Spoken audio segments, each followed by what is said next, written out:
Hey guys, People Clueless Gamers, back to react to Legends of Tomorrow, Season 2, Episode 2, The Justice Society of America. So, yes, as you know, this reaction is going to be out extremely late. I'm watching it extremely late. I don't even know what date it is anymore, but school and work does come first. This does, unfortunately, not pay the bills.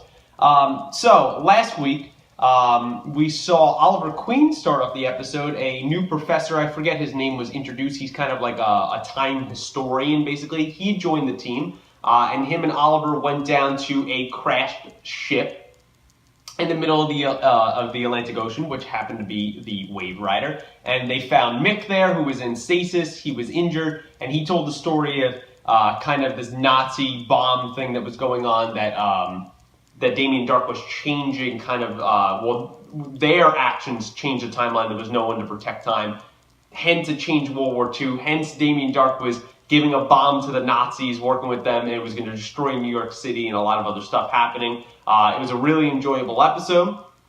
The obviously huge thing towards the end of the episode was that I had no idea about, because apparently it was dropped in a trailer before the episode. And that's why I've stopped watching all trailers and promos and everything this season, because of that. Reverse Flash. Eobard Thawne showed up. He is the partner that Darhk was hinting to throughout the episode that he's working with. So that's going to be extremely cool to see. I guess those two are our villains this season. So it's going to be really cool to see why they're here, what they're doing, especially why Thawne's here, and how they're going about their plans.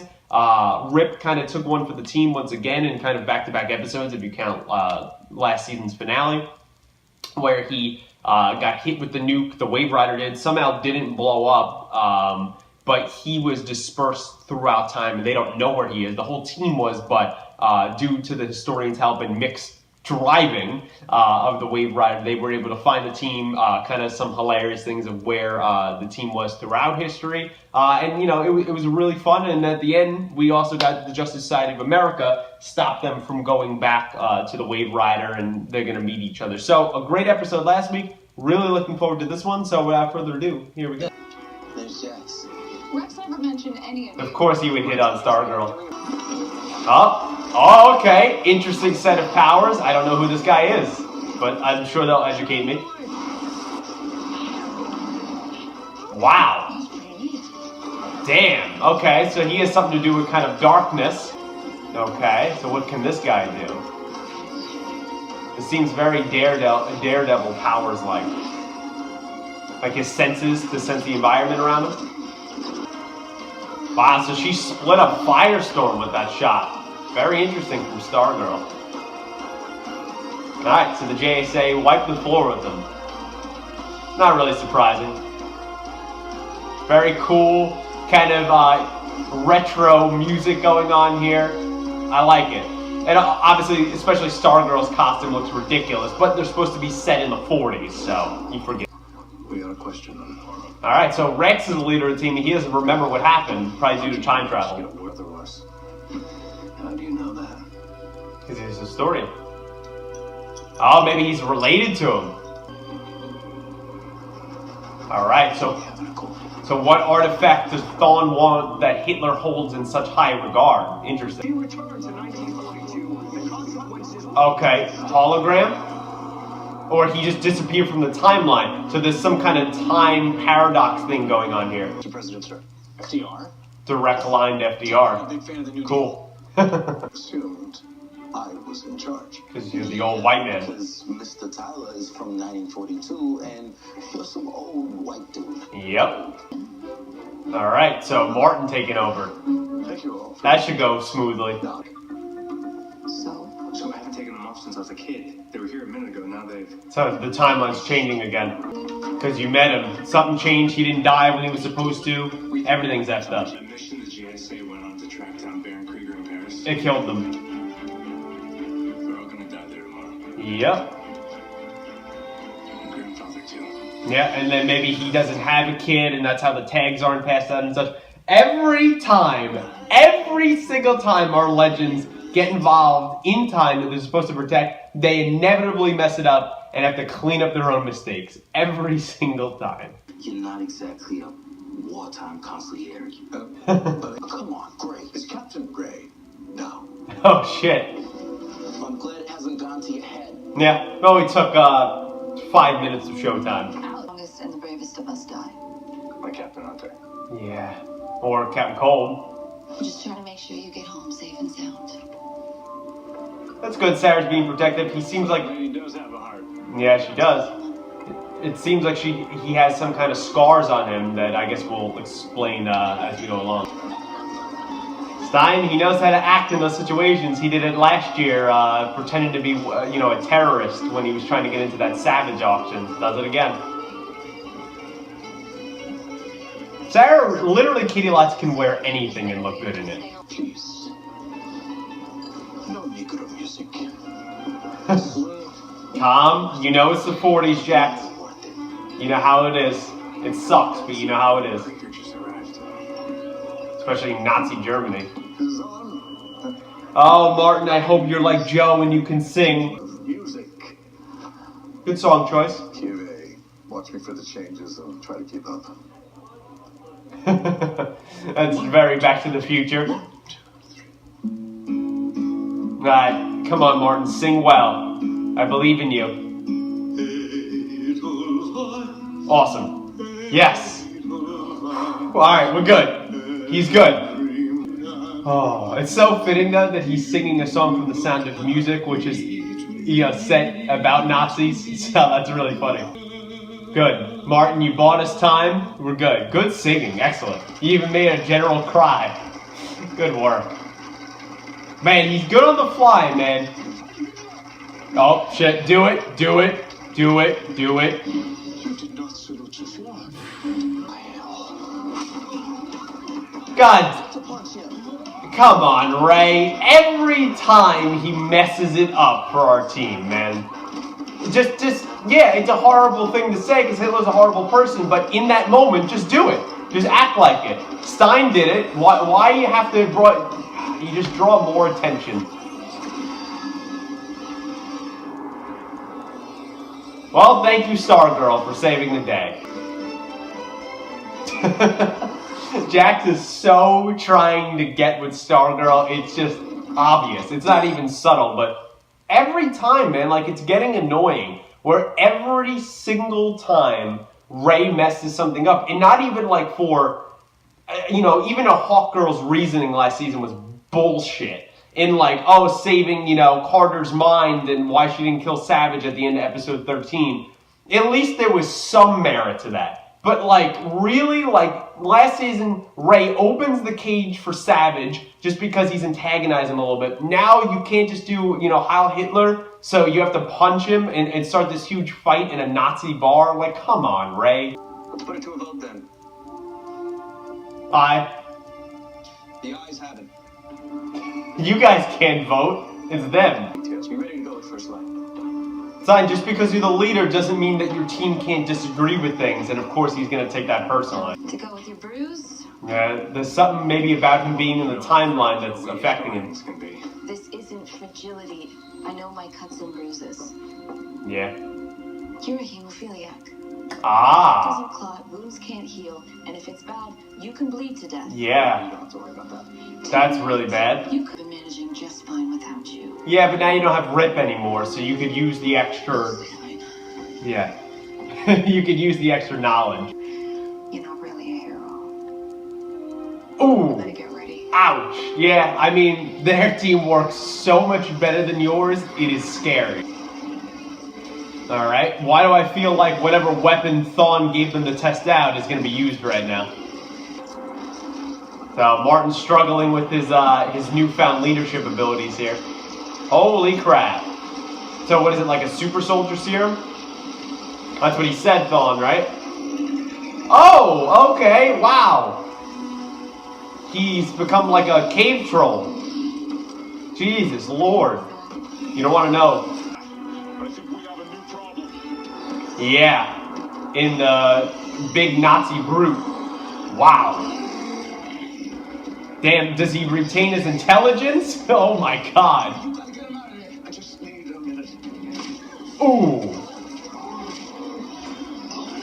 This show is just so ridiculous, it's awesome.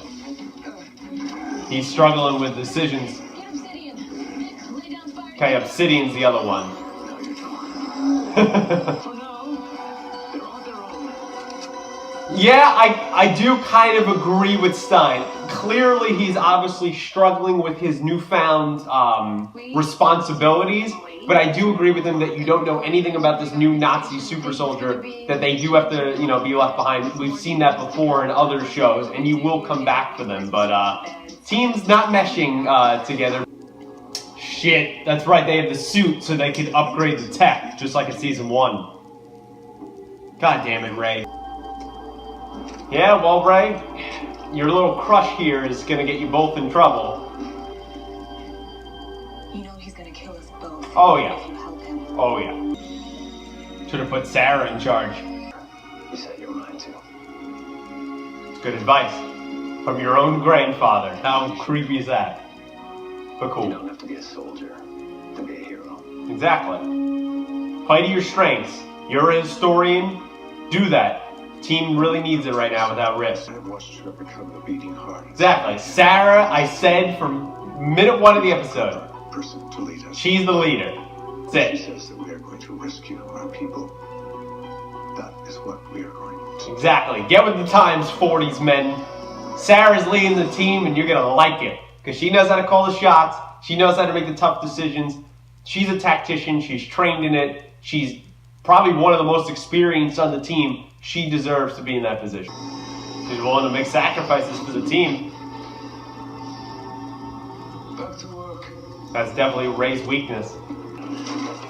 There you go. As soon as the grunt troops come in, take them out. Handcuff keys.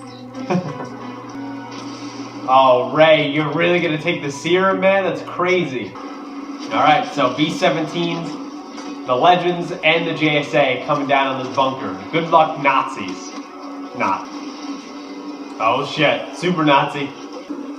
Oh, shit. Hayward, you better get your grandfather out of here. Alright, we got lucky. Maybe that B-17 bomb killed him? Maybe? What was that?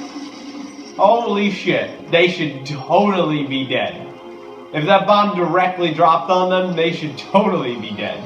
Especially him, considering he's a hemophiliac. Alright, so looks like maybe our super Nazi was killed pretty easily for the most part. I mean, it's a bomb from a B-17, but if it hit the Nazi and he's dead and he was a super Nazi, did it come close to hitting them? Because it looked like it was directly on top of them, and they should definitely be dead. His vitals improving. Alright, good. Good work, Ray. Good work on the fly. That was heroic. Yeah, I don't think he ever thought about really having real powers. But I understand your point, Vixen. No. Well, I'll be damned. There you go. That's the tags. Save time and history. Oh shit! Holy shit. Erase. Yep. Oh fuck. Holy shit, Thawne's gonna kill him. Damn. Wow. And he got his amulet. He needs it for something. Rex? Holy shit, I hope Rex makes it. Time traveler. Alright. Alright, so he died. That's why he phased out. Alright, so we'll see the JSA, in a sad way, stick around with our team a little bit more. God damn, Thawne, you're a fucking beast. Alright guys, so that was my reaction there to Season 2, Episode 2 of Legends of Tomorrow, the Justice Society of America. This was a good episode. This is a lot of fun. This show is just so wacky. You don't know what's going to happen here in time travel. Did that Nazi super soldier brute look the best? No, the CGI wasn't the greatest. But again, they're CGIing an entire person with the resemblance of the actual actor that was the Nazi general or whatever. So kind of hard to do. But I think they did a pretty decent job. It's a fun episode. There's definitely a lot of questions that come from this episode. So I would say 3 main points that I can think of, and then you could stem things off of that. JSA obviously is the first one, Justice Society of America. I would definitely think that the second one is Rip's absence. And I would say the third one is Thawne and his plans. So going into the first one, so we meet the Justice Society of America. We saw it a little bit in the Comic-Con trailer. This summer, we saw it at the end of last season with Rex Tyler showing up. So the Justice Society of America, I don't know a lot about them, so if you could educate me on their comic book counterparts down below, I would appreciate it. Just no spoilers as usual. But we have Rex Tyler as our man. Well, not really anymore. Maybe they could save him, but he's the leader. We have Vixen in there. Malaya, I think her name was. So it's not Maury. So it makes sense that it's not the same actress. We do know a little bit. I still haven't watched the Vixen TV show, but I just know from a little bit of Vixen's history that is passed down usually through her family. So I'm assuming that's an ancestor of our Vixen, who hopefully we'll see show up again in our current timeline. She's on the team. She kind of seems like the right hand of Rex Tyler. We have Commander Steel or Captain Steel. I think it's Commander Steel. I said Cap throughout the episode there. But he is the grandfather of Dr. Hayward there. And then we have Obsidian, I believe, and Dr. Midnight, and then Stargirl. So their powers are kind of undefined. It looks like Commander Steel is kind of not a Captain America type in this, in the same of having that super soldier serum, but he can do some martial arts. He usually looks like he works with weaponry. He seems like he's a good tactician. Rex is kind of the leader. He's the guy that can travel through time. I don't know specifically what he can do fighting style-wise. They didn't really show any of that, but I assume he can fight. Vixen says she's a 5th degree, black belt tactician, has experience, she's an expert, and then has the amulet that she can channel, kind of animal powers through it. Stargirl, I don't know, I know her from like the animated Justice League series, but I don't really know how much power she has. I think it's given to her from the staff. Obviously, it has to be pretty powerful that she shot it and was able to split up Firestorm. So I think we'll get more explanation on their powers going forward. Dr. Midnight looks like he could kind of make the area dark into kind of like some kind of black hole type thing. It seemed like they mentioned something like that of where to drop the legends when they first met him. So I assume he has something to do with that. Obsidian, I don't really know what his powers are. I think his is the most undefined for me right now. It seemed like he is maybe blind or so, maybe kind of like Daredevil powers, like where he was able to sense things, and I think he turned around and he punched Mick based on him sensing his environment, mapping his environment. So they were all really cool. Yes, Stargirl's costume is probably the most ridiculous, but you have to remember this is the 40s. It's a throwback. We're talking like golden era. That this, this shit was written, that these comic books were written. It was great seeing them in action. I don't have really too many favorites. I guess Our Man, because we know a little bit more about him, and Vixen. I would say those are the two that we've attached onto, or at least I have, especially Vixen, because we know kind of how her powers works from assumingly her ancestor that we know in present time. I'm more familiar with her. We also spend a lot of time with her here in the episode, probably the most out of the team. I was a little nervous there that at the end, maybe they were just going to pop back and forth, that we weren't going to see them much this season, and they were kind of just hyping it, and it was only like a 1-episode thing or only a 2-episode thing. But it seems like now we're going to stay with them after what Thawne did, which we'll get to that. But really like them, like their interactions. Ray seemingly kind of having gravitating a crush towards Vixen. The same, you could say, we didn't explore much, but clearly was hinted at, was not subtle, of Jax trying to get with Stargirl there or get to know her. So we have always, these CW shows always have to make sure relationships are happening. I think the best relationship that we got here in the episode was Commander Steel with his grandson. Obviously, it would be awkward at first. How do you handle that? How do you see looking into your future and how your life's going to work? But then seeing, him and talking to him as a real person, as saying you can be a hero despite your disease, and parents are there to, protect their kids, but, kids are out, this is, I'm just generalizing what he said, but kids are there to kind of live out their dreams and, do things they want to do. That's what their parents set up for them. So I thought that was a good conversation they had. Commander Steel seems pretty cool. But I did like the interactions of the team, and I like them working together, and I hope to see more of that going forward, and I think we will. The second point going into Rip's absence. This was as big as a deal as I figured it would be. It's odd so far why they made, I think it's Arthur Duvall or Deville, whatever, who plays Rip Hunter. Is he obligated to another show? Is this just the writing? This is how they wanted to take them because, he's another character, after we just introduced another 6 characters to have in the show. Maybe it's a little bit too much. Maybe we want to just narratively, the writers want to see how the team operates badly, spoiler alert, without Rip. But interesting that he's not in it. I hope if he's gone next episode that he comes back by episode 4, just because I miss him. I think the team desperately misses him. But definitely we see, Stein step up in that role. Obviously, 40s-wise, it's perfectly understandable why the JSA, he's the old white male, so that's why he was in that. We saw a little bit, of the Nazis being racist toward Jax, but not just Nazis, anyone would be in that period. Probably would be the same to Vixen, but, she's a beautiful woman, so they let that go a little bit more because they think they're going to get some out of that. But we also see that maybe they were hesitant as seeing Sarah as the leader of the JSA because she's a woman as well.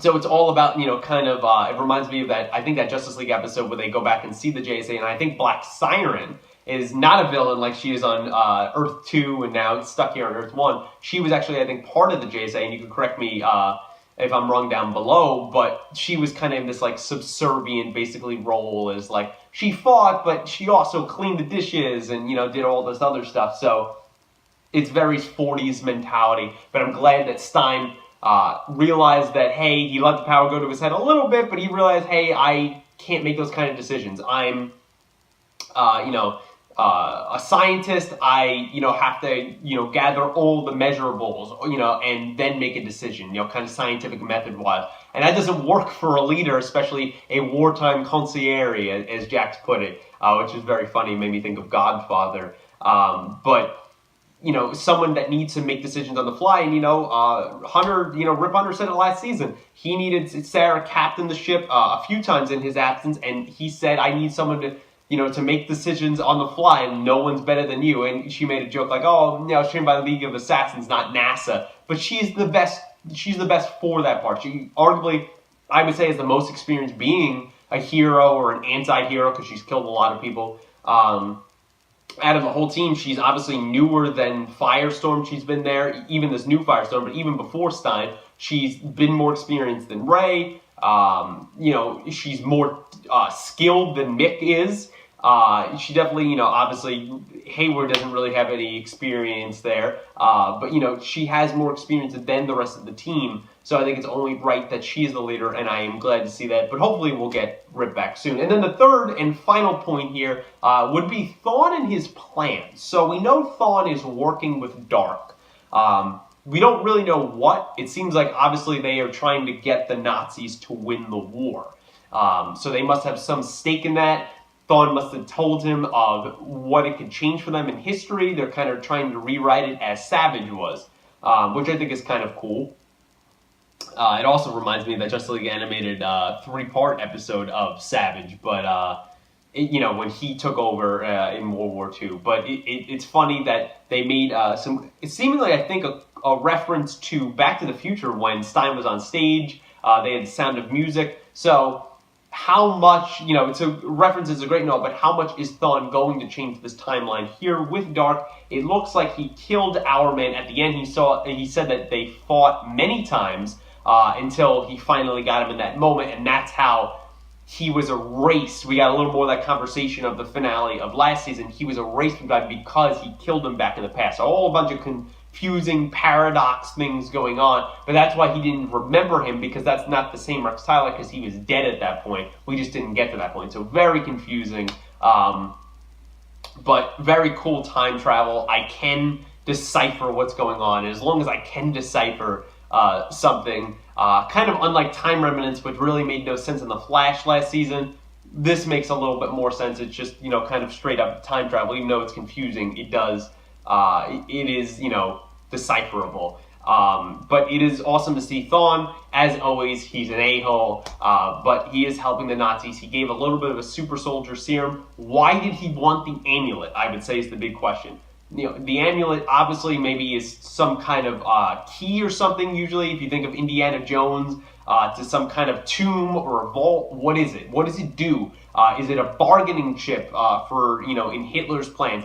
Is Thawne and Dark really concerned about Hitler, or they're just pushing him off to the side and he's not important? I think actually in that Justice League animated series, sorry to keep referencing it, but it's so great, Savage actually put Hitler in basically like stasis because he even thought Hitler was too mad, which was really funny. So maybe they're trying to just oust Hitler altogether and kind of, or just maybe they're playing more in the background and they're just trying to tweak these little things that will go in their favor, either the Nazis winning the war or somehow they end up on top and some, Dark and Thawne get some kind of benefits out of this. I do hope that Thawne and Dark don't turn on each other so easily that you always see villains do when they team up. I want them to work together longer to a common goal and be a formidable enemy for the team here going forward, considering, what do we have?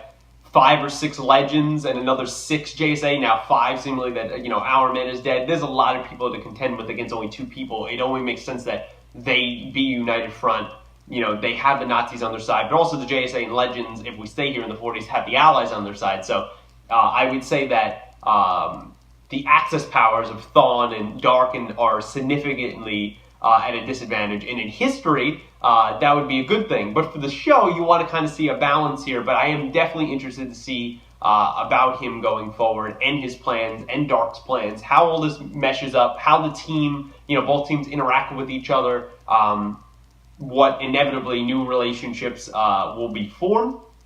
And I want to learn more about our legends as well, of course, and Hayward especially, but I do want to learn more about the JSA. Hayward's other, I guess, a little minor point here is he's a hemophiliac, so he almost died there. He has the serum in him, so will that be a big thing going forward? Will it have some side effects? Is he completely healed from his disease, or is it just a one-time thing to heal him? But I did like that he does want to be a hero. He is a historian. He's playing to his strengths, but maybe he can handle himself. He can use a gun. He's not an expert with it, but he can do his best, and I think he could be a valuable addition to the team, and I do want to see more of his story, along with everyone else's going forward. So overall, guys, that's kind of my thoughts here on Legends Tomorrow, Season 2, Episode 2, Justice Society of America. Let me know what you thought of the episode in the comments below. Did you like the episode? Did you not like the episode? Was there any Easter eggs that I missed? What did you think of the JSA's first appearance here? What do you know about each member? Are you excited for certain members? How do you think they're going to interact with the team? How do you think certain members of the Legends and JSA are going to interact going forward? Is there going to be any relationship things going here? What did you think of Hayward's, a little bit of his backstory, his connection to his grandfather, Steel, in this episode, and his justification for trying to be a hero? Do you like his character so far? What do you think of Thawne's plans going forward here? What does he want with his amulet? What are his and Dark's kind of motivations here with the Nazis? What did you think of the super Nazi? And basically, and what do you think of Sarah now taking over leadership of the team? Do you think that was the right decision? And any other thoughts and predictions you have on the episode, let me know them down below. As always, no spoilers for coming episodes. Don't want to know them. But if you have any theories or thoughts, let me know them down below. Like the video, subscribe to the channel, share with your friends if you'd be so kind. And until next week of Legends, guys, thanks for watching.